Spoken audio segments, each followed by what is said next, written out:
Ewan ko na lang talaga kung hindi pa matuyo yung buhok mo sa lakas ng blower na to. Eto nga pala yung nabili ko na hair blower or leafless hair dryer, powerful digital motor designed by Fast Drying. Kita mo naman yung lakas, talagang fast drying talaga siya. And to be honest, ito ata yung pinakamurang blower na nabili ko sa buong buhay ko. And hindi ko in-expect na ganun yung quality niya.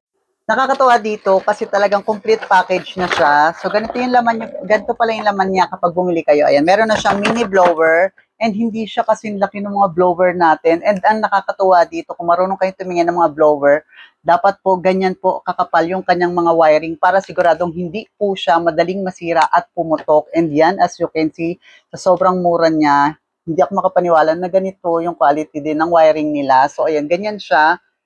May kasama na rin pala siyang ganito, yung kanyang parang tube na pwede nyo ilagay dito. Ayan.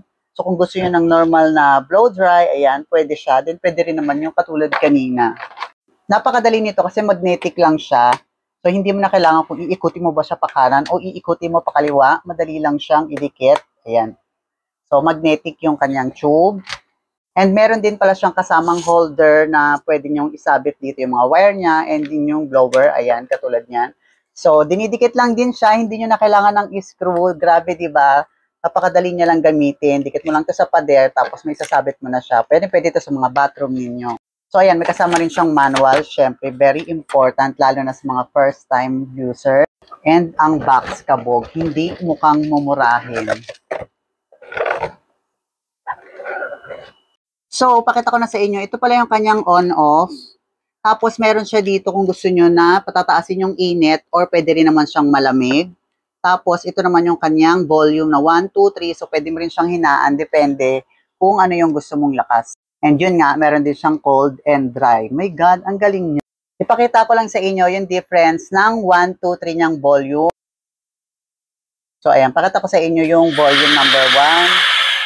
So, ito yung 1 niya, ganyan lang. Pero ang lakas na, girl. Yun naman yung pilit matok. Then, ito naman yung kanyang pangalawa.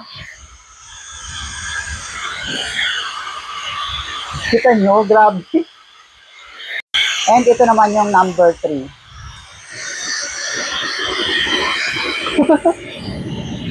My God, sa lahat ng nireview ko dito, ata ako nahilo.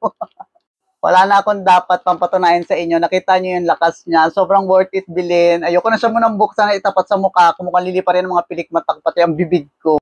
Para akong sumakay sa eroplano sa sobrang lakas ng number 3. Kaya kung nagustuhan nyo nga rin, ang blower na to, trust me, sa mga wirings niya, halata pong matibay ito and worth to buy. Kaya kung nagustuhan nyo nga rin at tingin nyo kailangan nyo ang blower na ito, ilalagay ko po yung yellow basket dito sa baba para maka-order kayo. So yun lang and have a great day po. Bye-bye!